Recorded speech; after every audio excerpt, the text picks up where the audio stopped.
Chapter 1. The Seljuk Ascendancy, a world awaiting transformation. Scene open. Wide shot of the arid, windswept Iranian plateau. The camera pans across ancient trade routes, settling on the ruins of a caravanserai. A narrator's voice begins, calm and measured. Narrator. In the middle of the 11th century, the world of Islam was a civilization in stasis, yet brimming with latent fracture. Its political heart, the Abbasid Caliphate in Baghdad, possessed spiritual authority, but had long since ceded temporal power to a patchwork of rival dynasties. To the west, the Fatimid Caliphate in Cairo championed a competing doctrinal claim, creating a deep sectarian and political schism. To the east, the once mighty Ghaznavid Empire was receding, its grip on Khorasan loosening. Into this power vacuum rode a new, formidable force from the Central Asian steppes, the Seljuk Turks. Their arrival was not a sudden invasion, but a gradual, strategic migration. Master horsemen and archers, they were not mere barbarians at the gate. They were a complex tribal confederation, militarily robust and politically astute, seeking not to destroy the Islamic world, but to master it from within. Cut to animated map showing Seljuk migration routes from the Aral Sea region into Khorasan, modern Iran, Afghanistan, Turkmenistan. Arrows indicate movement, settling around key cities: Nishapur, Merv, Ray. Narrator. The man who would catalyze their transformation from steppe warlords to empire builders was Tughril Beg. His strategic genius lay not merely in cavalry charges, but in perception and logistics. He understood that to rule, the Seljuks needed to transition from nomadic mobility to controlled settlement. The fertile plains and wealthy cities of Khorasan were the necessary logistical base. The decisive moment came at the Battle of Dandanakan in 1040. Cut to tactical animation of the Dandanakan battlefield. Symbols denote Seljuk cavalry and Ghaznavid infantry elephant corps. Narrator. Here, Tughril and his brother Chagri faced the standing army of Sultan Masud of Ghazna. The Ghaznavid force, though larger and equipped with war elephants, was cumbersome and operating at the end of extended supply lines in arid territory. The Seljuks, as recounted by contemporary historians like Ibn al-Athir ***, employed a textbook step tactic, the feigned retreat. Their lighter cavalry harassed the Ghaznavid flanks, drawing charges, then melting away into the desert. They targeted the enemy's logistical tail, water carriers, and pack animals, a critical vulnerability Masud had neglected to secure. After a day of relentless skirmishing that stretched Ghaznavid formations and morale, a concentrated Seljuk counterattack shattered Masud's center. The victory was total. It was less a triumph of brute force than of superior maneuver warfare and environmental exploitation. Khorasan was now Seljuk territory. With this logistical base secured, Tughril Beg executed a masterstroke of political theater. In 1055, he entered Baghdad not as a conqueror, but as a liberator at the invitation of the Abbasid Caliph al-Qaim. The Caliph sought rescue from the overbearing influence of the Shia Buyid dynasty. Tughril removed the Buyids, restored Sunni primacy, a move of immense ideological and political weight, and was formally invested with the title of Sultan. This act provided the Seljuk dominion with something indispensable: legitimate Islamic sanction. They were now the defenders of the caliphate, and by extension, the Orthodox Muslim world. Cut to portraits of early Seljuk rulers. Tughril Beg, then Alp Arslan's father, Chagri Beg. The image settles on a young Alp Arslan, depicted in period art style. Narrator. Upon Tughril's death in 1063, succession passed not to a son, but to his nephew, the son of Chagri Beg. His name was Muhammad ibn Dawud Chagri. But he would be known to history by the formidable Turkic title he earned, Alp Arslan ***, the valiant lion. Alp Arslan did not inherit a stable realm. He inherited an empire still in its formative, febrile stage. The Sultanate was a family condominium, with powerful cousins ruling semi-independent appanages in Kerman, Syria, and elsewhere. His own brother, Kavert, governed Kerman and immediately contested the succession. Alp Arslan's first test was not external, but internal, a civil war. Cut to map highlighting Ray and Hamadan. Military symbols converge. Narrator. The two brothers' armies met near Ray in 1064. Sources, including Sibt ibn al-Jawzi ***, note that Kavert's forces were larger, bolstered by his region's wealth. Alp Arslan's strength lay in the loyalty of his Gulam's the slave soldier institution, often Christian or Turkic youths trained from childhood into an elite, politically disinterested military cadre. This was the core of a new, professional standing army, loyal solely to the Sultan. The battle was fierce, but decided by a combination of tactical discipline and individual bravery from Alp Arslan's Gulam commanders. Kavert was captured. Here we see the first clear glimpse of Alp Arslan's political psychology. He faced a severe dilemma. Mercy toward a rebellious brother could be seen as weakness, inviting further challenges.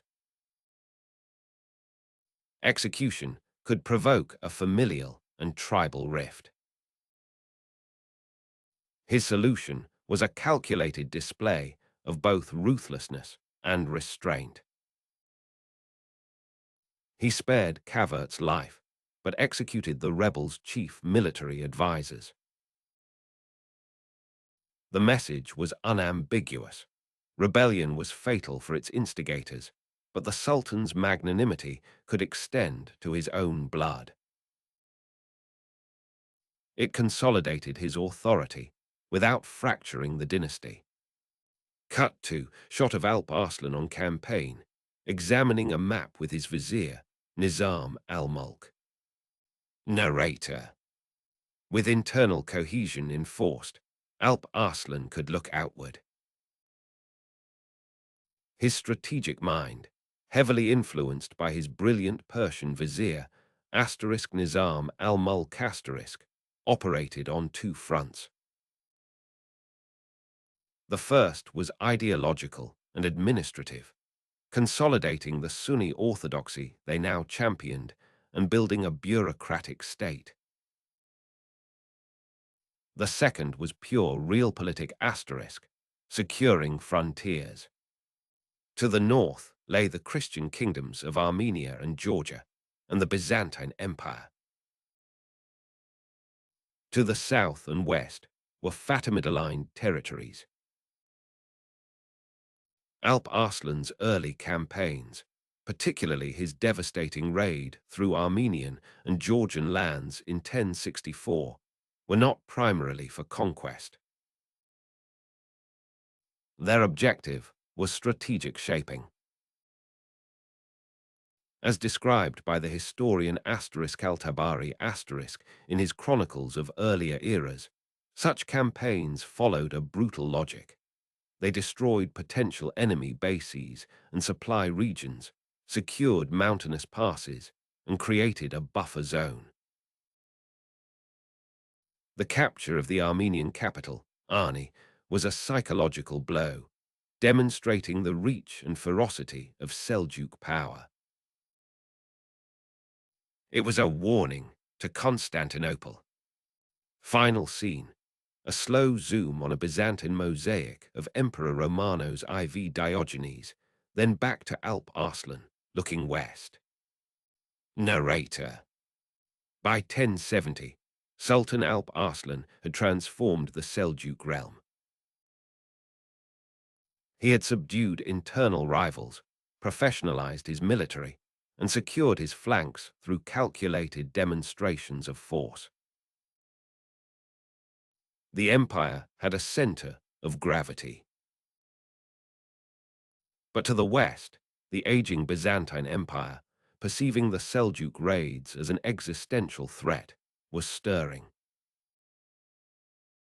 A new, militantly assertive emperor, Romano's IV Diogenes, was assembling the full might of the Byzantine thematic armies, a force of heavy infantry, cavalry, and mercenary specialists.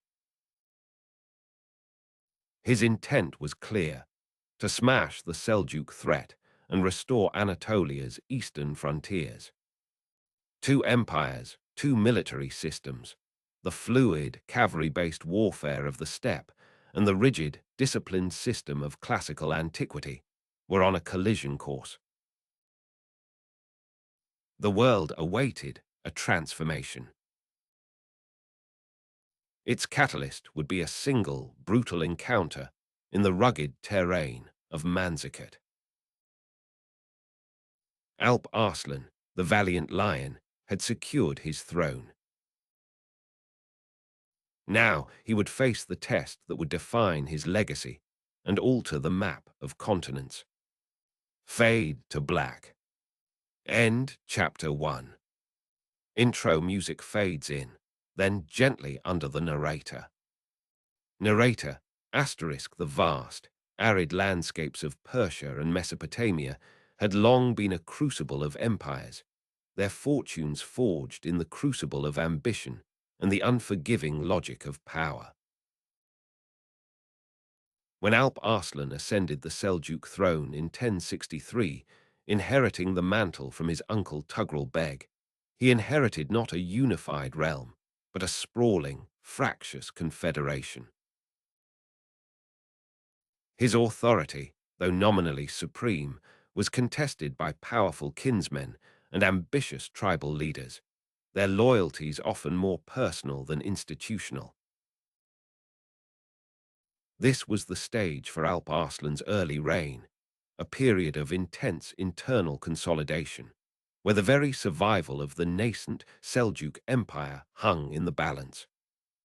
The immediate challenge to Alp Arslan's nascent authority came from within his own family.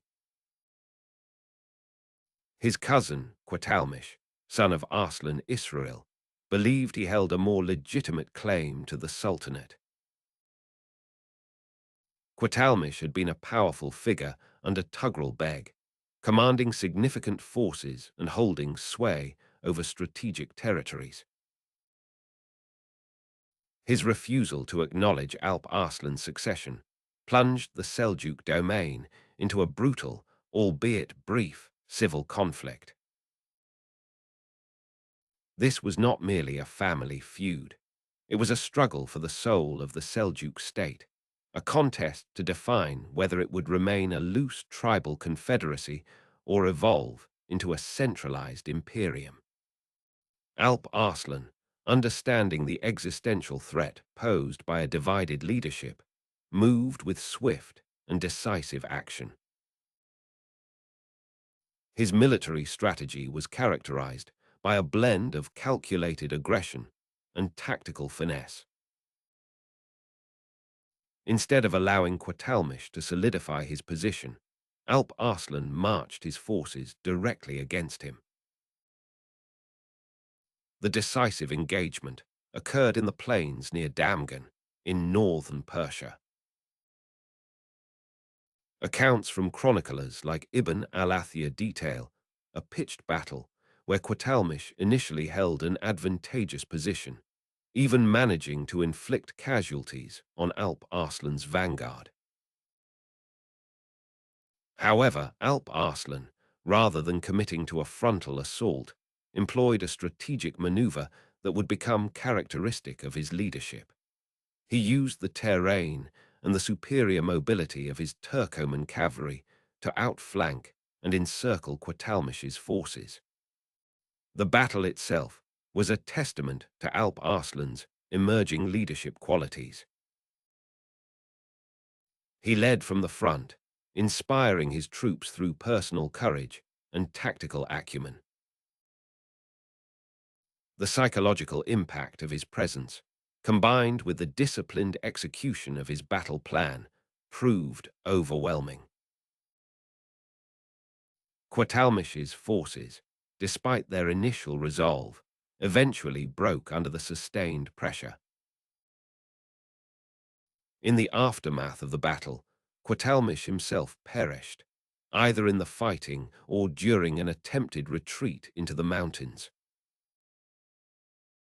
His death, however unfortunate for his lineage, was a critical turning point. It removed the most formidable internal challenger and sent an unequivocal message to other ambitious emirs. The Sultanate was not to be trifled with. With Qatalmish eliminated, Alp Arslan embarked on a systematic campaign to bring the various semi-autonomous Seljuk territories and tribal leaders under central control. This was a complex undertaking, requiring more than just military might. It demanded astute diplomacy, the forging of alliances, and the strategic deployment of loyal governors. He understood that a realm built purely on conquest was inherently unstable. Therefore, alongside military subjugation, he initiated administrative reforms. Key cities and fortresses were garrisoned by his most trusted commanders, and a nascent bureaucracy began to take shape, designed to collect taxes, administer justice, and ensure the flow of communication across the vast empire. The appointment of loyal *atabegs, military governors who often acted as tutors to young princes, became a standard practice, ensuring regional control while fostering future generations of loyal leadership. The logistical challenges of consolidating such a sprawling domain were immense. Supply lines had to be secured across deserts and mountains. Communication networks, relying on messengers and relay stations, were vital for maintaining control over distant provinces. Alp Arslan's genius lay not just in winning battles, but in understanding the underlying infrastructure required to sustain an empire. He invested in securing trade routes, recognizing their economic and strategic importance, ensuring resources could flow to his armies and to the burgeoning urban centers. This internal consolidation was not happening in a vacuum. The geopolitical landscape of the 11th century was a complex tapestry of competing powers. To the west lay the Byzantine Empire, a formidable, though at times internally fractured, Christian power. To the south, the Fatimid Caliphate in Egypt, a Shiite power, represented a distinct ideological and military challenge, controlling parts of Syria and the holy cities. Other smaller dynasties and emirates dotted the region, constantly shifting allegiances. Alp Arslan's strategic vision dictated that before any ambitious external expansion could be contemplated, the Seljuk heartland had to be unified and robust. Any external venture with a fractured rear would invite disaster. His early campaigns, therefore, were as much about projecting an image of unassailable authority as they were about military victory. Psychologically, Alp Arslan during this period exhibited a blend of pragmatism and unwavering determination. He was not a leader prone to rash decisions, but one who weighed the costs and benefits of every action. His decisiveness in confronting Qatalmish showcased a leader confident in his own legitimacy and military capabilities. Yet his subsequent efforts to integrate disparate elements into a cohesive state revealed a long-term strategic vision. He understood the fickle nature of tribal loyalties and worked to transform them into allegiance to the Sultanate itself. His charisma, subtly woven into his interactions with tribal chiefs and commanders, played a crucial role in building a broad consensus for his rule. He was a leader who could inspire fierce loyalty, not through religious fervor alone, but through demonstrated competence, strategic foresight, and a clear understanding of the human element in warfare and governance. The early years of Alp Arslan's reign, therefore, were a masterclass in internal state building. From the decisive defeat of his cousin Qatalmish to the methodical consolidation of administrative control, he laid the indispensable foundations for the Seljuk Empire's future dominance.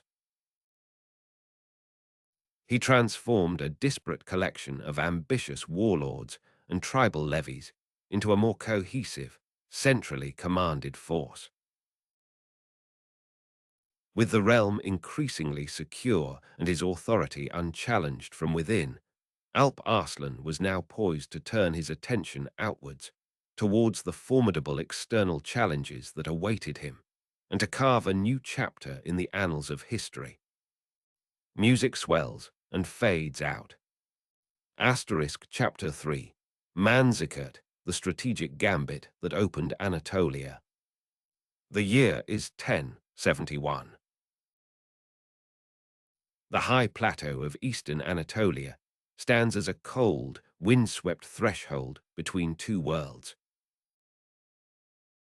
To the west lies the Byzantine Empire, a millennium-old machine of administration and heavy infantry, currently straining under the weight of internal court intrigue. To the east, the Seljuk Sultanate, a mobile, lethal, and rapidly evolving power, has extended its reach from the Oxus to the Tigris. As Sultan Alp Arslan moved his forces toward the Fatimid frontiers of Aleppo, his primary strategic objective was not the conquest of the Byzantine Empire, but the consolidation of the Islamic world under great Seljuk hegemony. However, the Byzantine emperor, Romanos IV Diogenes, understood that a passive defense would eventually lead to the strangulation of Constantinople's eastern themes. He mobilized a massive, multi-ethnic professional army, estimated by contemporary chroniclers like Matthew of Edessa, and later analyzed by historians such as Ibn al-Athir, to be between 40,000 and 70,000 men. The stage was set for a collision that was as much a product of logistical necessity as it was of imperial ambition. The geopolitical chessboard. Romano's IV was a soldier emperor, acutely aware that his legitimacy in Constantinople depended on a decisive military victory. His march toward the fortress of Manzikert was a calculated move to secure the Armenian highlands, creating a buffer zone that would prevent Seljuk raids from penetrating deeper into the Anatolian heartland. Logistically, the Byzantine army was a marvel of the medieval world, yet it was plagued by a fatal flaw: its composition. It was a patchwork of Frankish and Norman mercenaries, Pecheneg and Turkic horsemen, and the traditional Byzantine tagmata. This diversity, while providing a range of tactical capabilities, introduced a volatile element of political instability and linguistic barriers. Alp Arslan, alerted to the Byzantine advance while on campaign in Syria, performed a logistical feat that remains a subject of study for military historians. He force-marched his elite cavalry across the rugged terrain of Upper Mesopotamia, arriving in the vicinity of Manzikert with a force significantly smaller than that of the emperor, likely around 20,000 to 30,000 seasoned horsemen. The tactical disposition. By August 26, 1071, the two armies faced one another on the plains outside Manzikert. Alp Arslan, realizing the disparity in heavy infantry, chose a strategy rooted in the ancient traditions of the steppe: the crescent, or wolf trap, formation. Ibn Kathir notes that the Sultan, in a moment of profound psychological pragmatism, dressed in a white robe and perfumed himself, signaling to his men that he was prepared for death.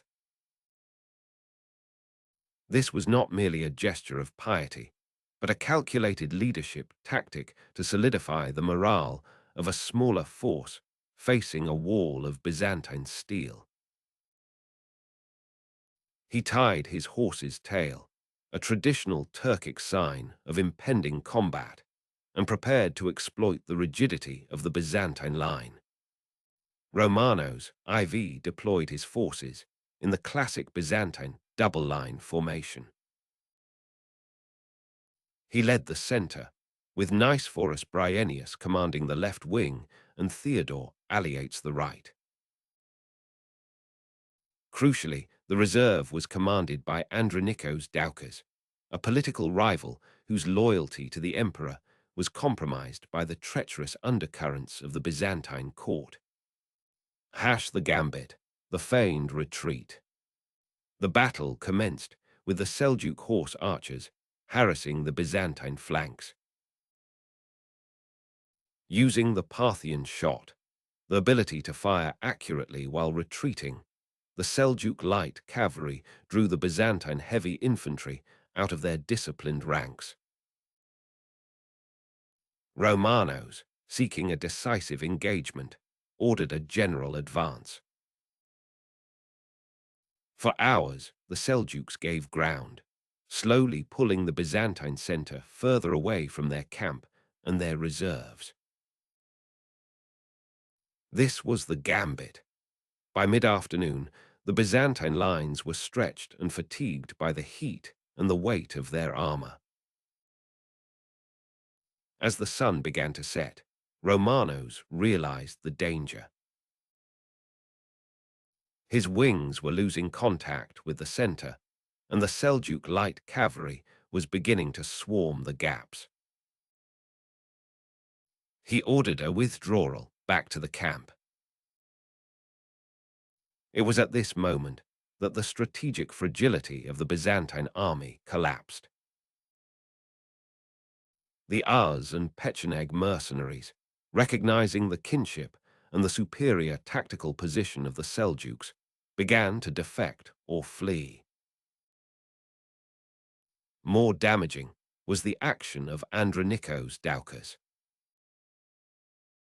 Instead of covering the emperor's retreat, he spread rumors that the emperor had fallen and led the reserve force off the field.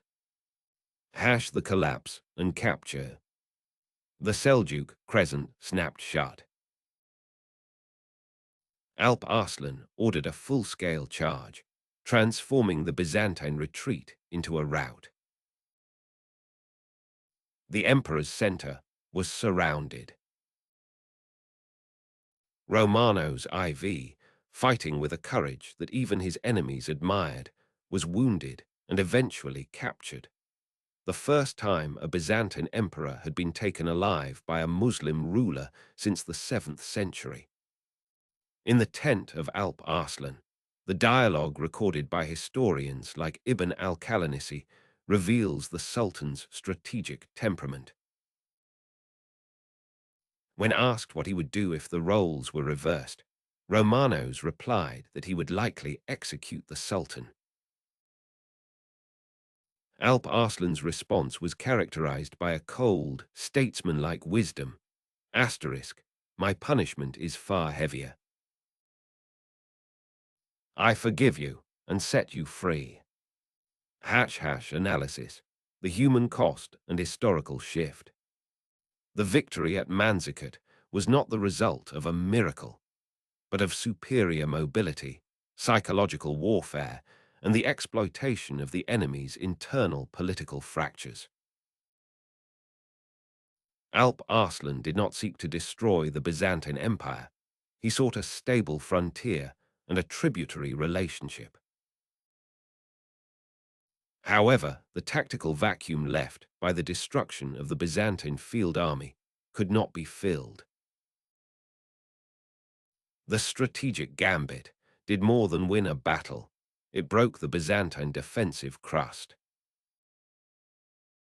In the decade that followed, the Anatolian plateau, the breadbasket and recruiting ground of the empire, lay open.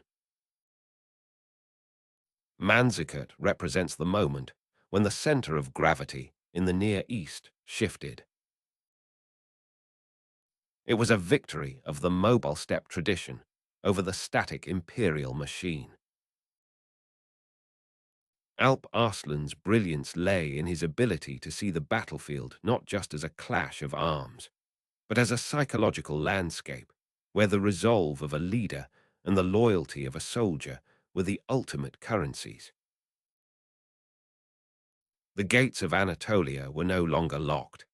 They had been unhinged by a sultan who understood that in war, the greatest weapon is the patience to let the enemy defeat himself. Opening shot. A sweeping drone shot over the vast Anatolian plains, transitioning to animated maps showing Seljuk expansion. Somber, strategic music begins. Narrator. The ascent of Alp Arslan to the Seljuk Sultanate marked a pivotal juncture in the 11th century. His inherited dominion, vast yet volatile, demanded not merely a warrior's might, but a grand strategist's intellect.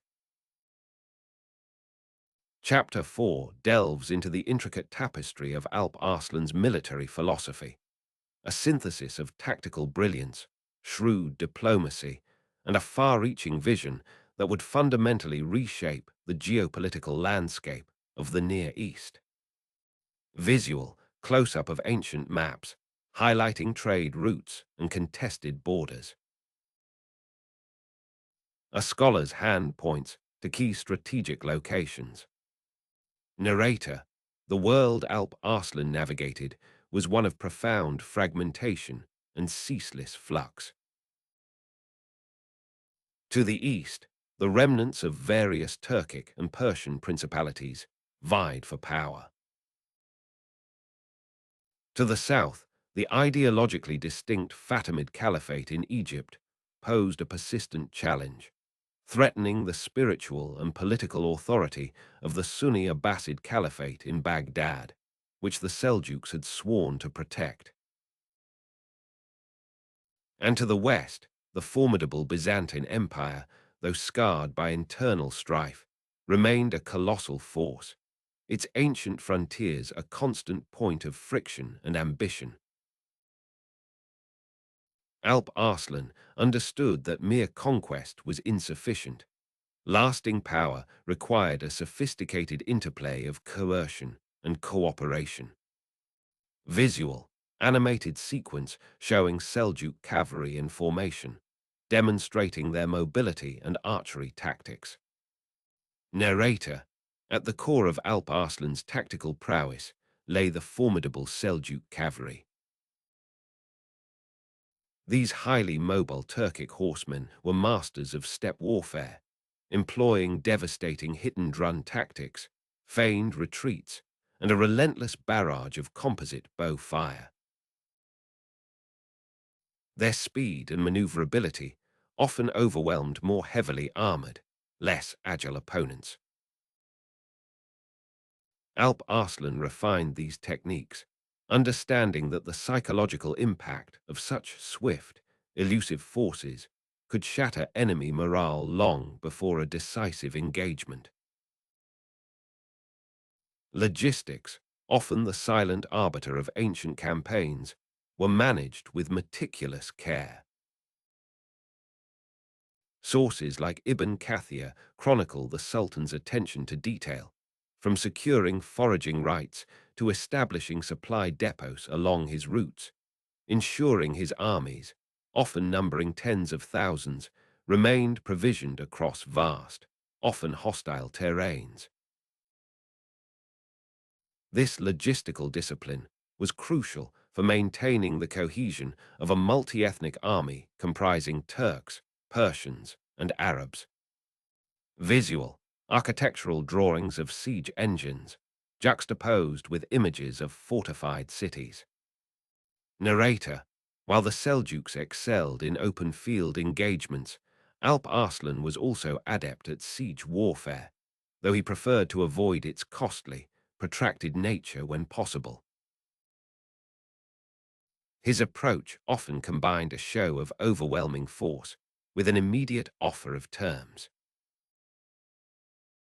Many cities, facing the prospect of a brutal assault, opted for negotiation, thus preserving their infrastructure and inhabitants while integrating into the Seljuk system.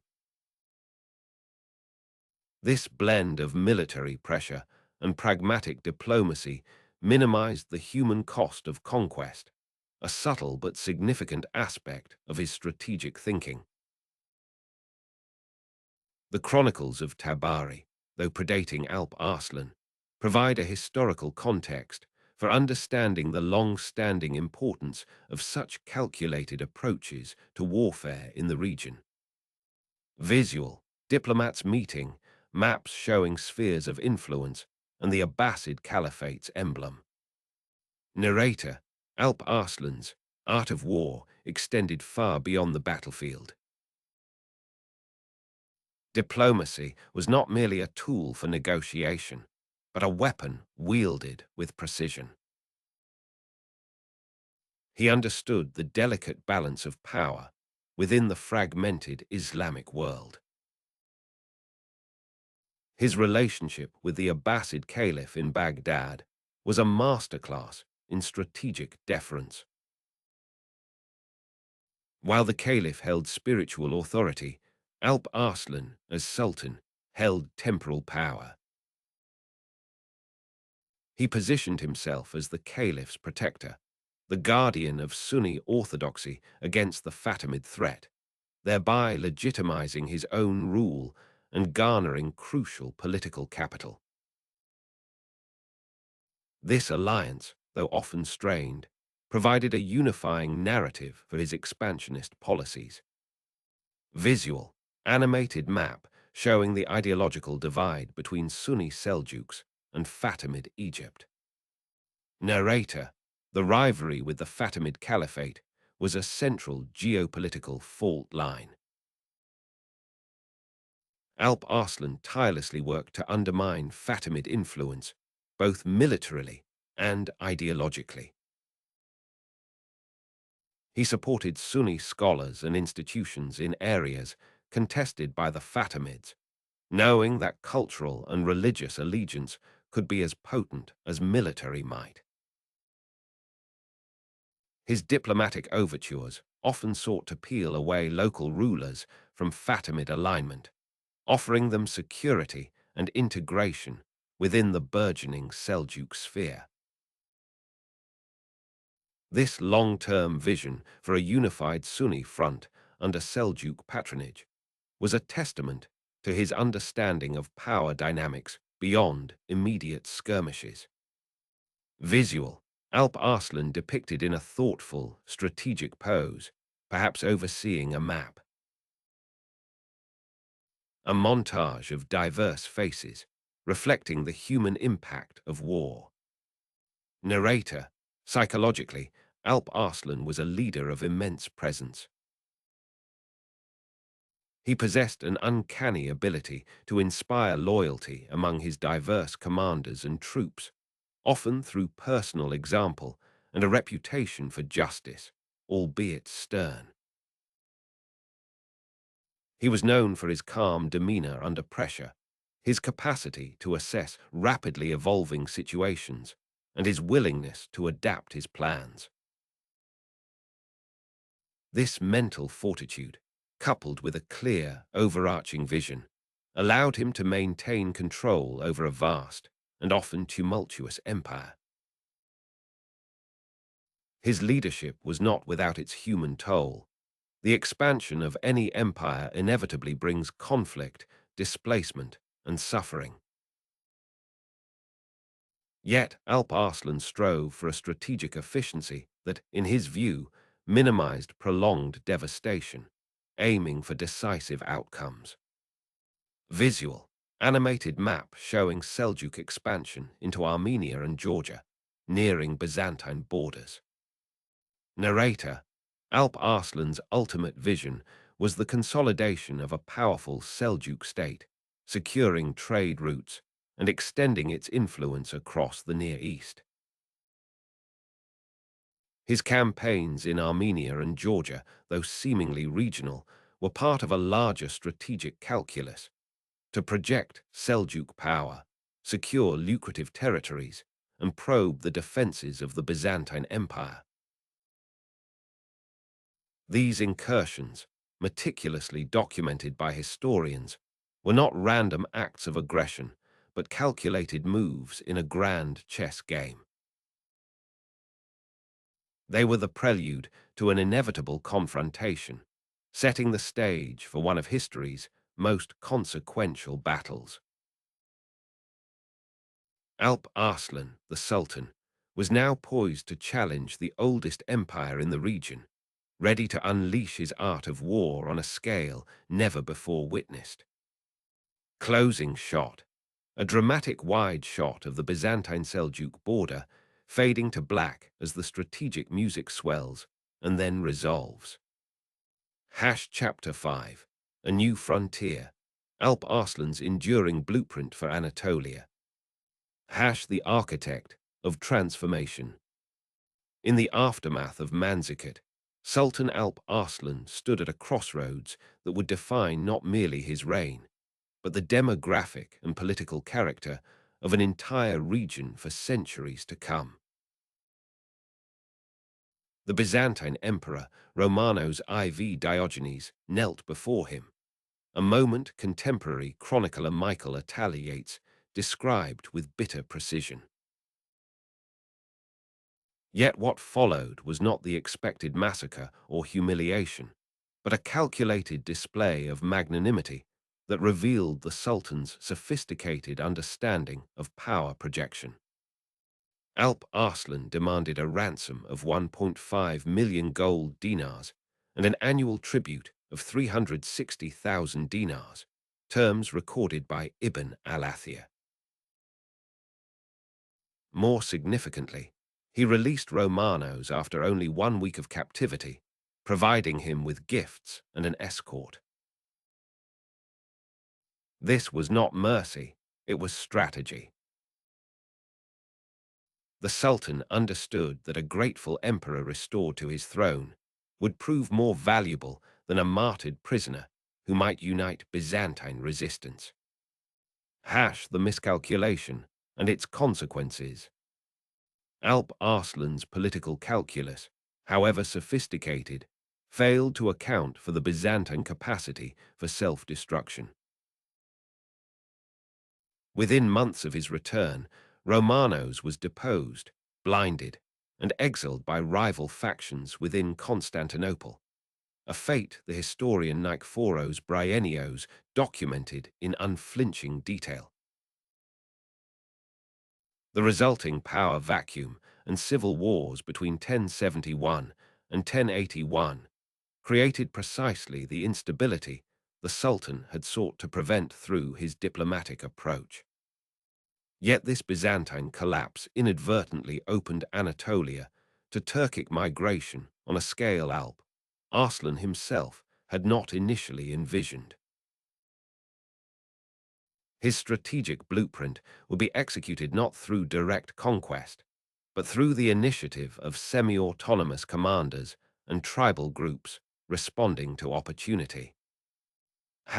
The administrative framework. Alp Arslan's governance model for newly acquired territories reflected the Seljuk synthesis of Persian administrative tradition and Turkic military organization. He appointed Suleiman ibn Qatalmish, a cousin from the rival branch of the Seljuk family, to consolidate Turkic gains in western Anatolia. This appointment, documented in the chronicles of Ibn al-Qalanisi, served multiple purposes. It channeled the ambitions of a potential rival into productive expansion, utilized proven military leadership, and established a buffer between the Seljuk heartland and Byzantine territory. The Sultan's administrative system relied on the **Iktar** framework, land grants in exchange for military service. This decentralized model proved remarkably adaptable to Anatolian conditions. Local commanders received authority to secure and govern territories, creating a flexible network of Turkic beyliks that could respond to local conditions without requiring constant direction from the central authority in Isfahan or Rey. Logistics of settlement. The transformation of Anatolia from Byzantine Christian territory to Turkic Islamic domain required more than military victory. It demanded systematic resettlement. Alp Arslan's policies encouraged Turkmen tribes from Central Asia and Persia to migrate westward. These pastoral nomads, often in conflict with settled agricultural populations in the Seljuk heartland, found in Anatolia both new grazing lands and military employment. The Sultan's approach was pragmatic rather than ideological. Contemporary sources, including the Persian chronicler Zahir al-Din Nishapuri, indicate that Alp Arslan prioritized stability and tax revenue over religious conversion. Christian and Armenian populations who submitted and paid tribute were generally left unmolested, their administrative expertise often retained to maintain agricultural productivity and tax collection. The Caucasus strategy. While Anatolia emerged as an unintended consequence of Manzikert, Alp Arslan's deliberate strategic focus remained the Caucasus region. In 1072, he launched a campaign into Transoxiana to suppress the Karakhanid rebellion and secure the northeastern frontier. The historian Bandari records that the Sultan personally led this expedition, demonstrating his continued prioritization of Central Asian security over Mediterranean expansion. This eastern focus reflected a calculated assessment of threats. The Karakhanids, if left unchecked, could destabilize the Seljuk economic base in Persia and interrupt the trade routes that funded military operations.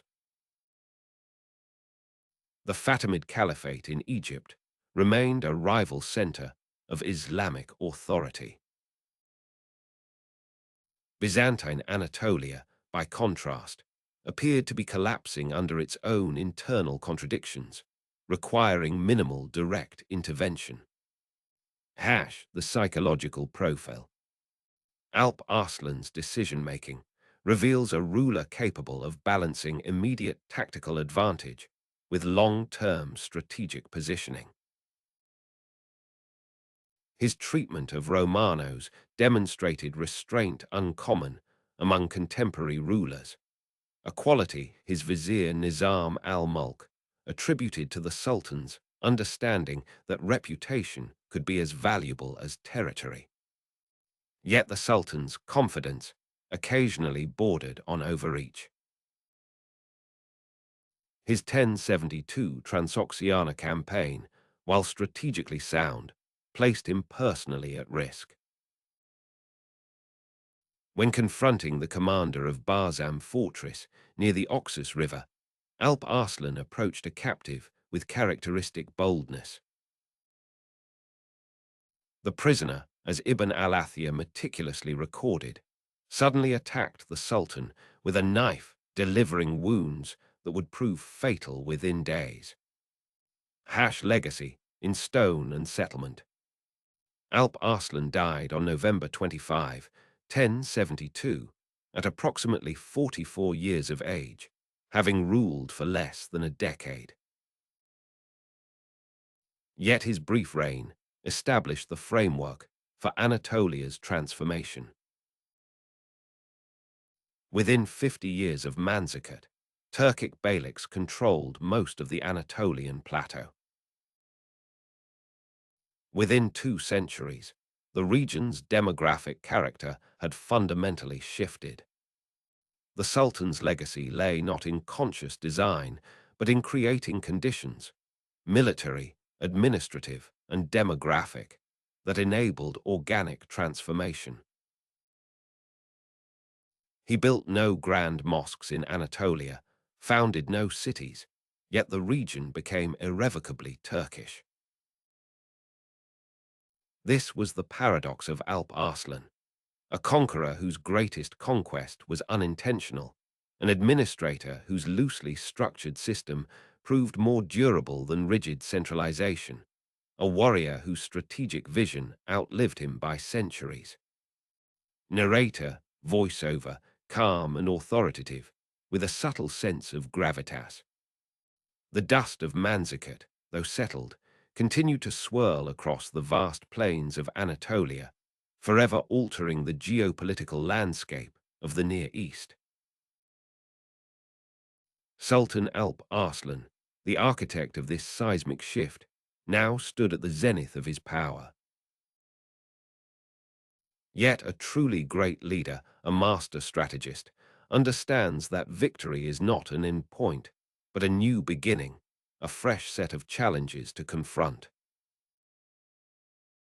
His reign, though tragically cut short, represents an unfinished canvas, a grand strategic masterpiece whose final strokes were to be rendered by his successors. Alp Arslan's genius lay not merely in his martial prowess, but in his profound understanding of the delicate balance of power. After the crushing defeat of the Byzantine Empire at Manzikert in 1071, a lesser ruler might have plunged headlong into a war of total annihilation. Instead, Alp Arslan exhibited a remarkable pragmatism. He released Emperor Romano's IV Diogenes after a surprisingly lenient ransom, negotiating a peace treaty that, crucially, demanded Byzantine recognition of Seljuk territorial gains and an annual tribute. This decision, as chronicled by historians like Ibn al-Athir, was not an act of magnanimity for its own sake, but a calculated strategic maneuver. He understood that a completely destabilized Byzantine Empire, collapsing into anarchy, would create a power vacuum far more dangerous than a weakened but structured adversary. Internal Byzantine strife, which indeed followed Romanos' return and subsequent overthrow, served Seljuk interests far better than a direct, costly occupation. It allowed Turkic tribes to gradually filter into Anatolia, settling and establishing new emirates, without the direct, centralized Seljuk army bearing the full cost of occupation. His focus, therefore, subtly shifted. While the Anatolian frontier continued to evolve, Alp Arslan began to look east. The Seljuk Sultanate, though dominant, was not without its own vulnerabilities. The Fatimid Caliphate in Egypt remained a persistent ideological and military rival, threatening Seljuk control over Syria. More immediately, the Karakhanids, a powerful Turkic dynasty ruling Transoxiana, posed a challenge to Seljuk suzerainty over the traditional Turkic heartlands, a threat to the very legitimacy of his rule among his own people. Alp Arslan understood that true consolidation of power required securing his eastern flank, ensuring the loyalty of the nomadic Turkic contingents, and demonstrating undisputed authority across the vast expanse of his burgeoning empire. The logistical undertaking of managing such an empire was immense. From the newly acquired territories of Anatolia to the established centers in Persia and Mesopotamia, Alp Arslan relied heavily on his brilliant vizier, Nizam al-Mulk. It was Nizam al-Mulk who systematized the Iktar* land grant system, ensuring both loyalty from military commanders and a stable revenue stream. It was he who established the Nizamiya* madrasas, centers of learning that fostered administrative talent and intellectual cohesion. Alp Arslan, the warrior sultan, understood the critical importance of a robust administrative apparatus. His leadership was characterized by a rare combination of decisive military action and astute delegation, allowing his vizier to construct the bureaucratic framework necessary to sustain his conquests. The human cost of these rapid expansions, while not always explicitly detailed in triumphalist chronicles, was undoubtedly high for the populations caught in the path of marching armies and shifting allegiances. Yet Alp Arslan's reign, once territories were secured, often brought an era of relative stability and renewed prosperity to many regions, a testament to his overarching vision of governance.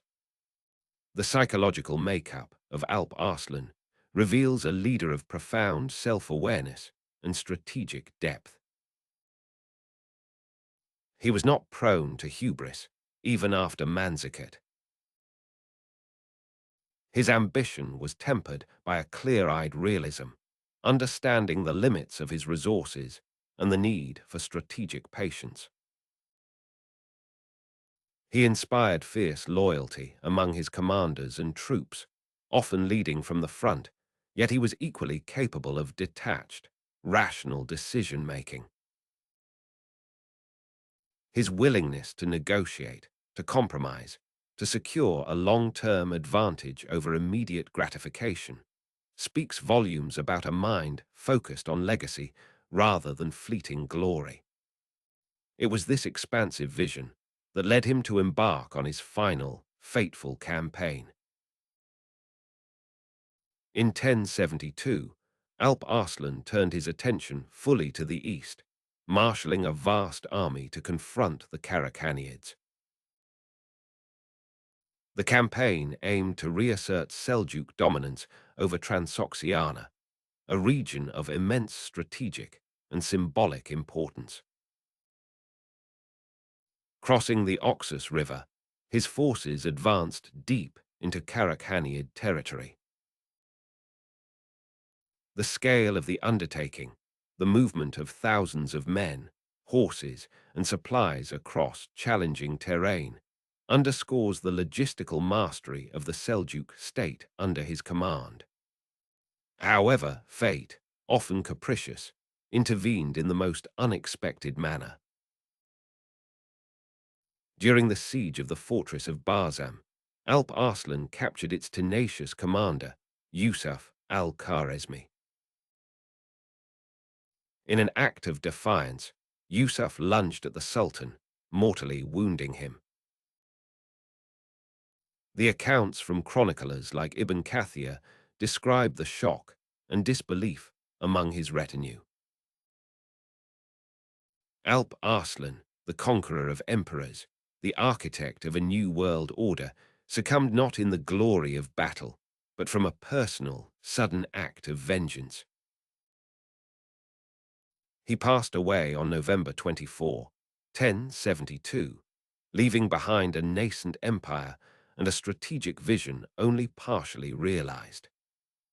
Alp Arslan's legacy is that of a transformative figure. He not only secured the Seljuk Sultanate's position as the preeminent power in the Islamic world, but he also irrevocably altered the trajectory of Anatolian history, opening it to Turkic settlement and laying the foundations for the future Sultanate of Rum. His geopolitical masterpiece, though unfinished, provided the blueprint for his son Malik Shah and his vizier Nizam al-Mulk to build upon, creating an empire that would dominate the Near East for generations. His strategic brilliance, his administrative foresight, and his ability to navigate the complex web of tribal loyalties and dynastic rivalries mark him as one of the most significant leaders of the medieval period, a testament to the enduring power of astute leadership and the unpredictable hand of destiny.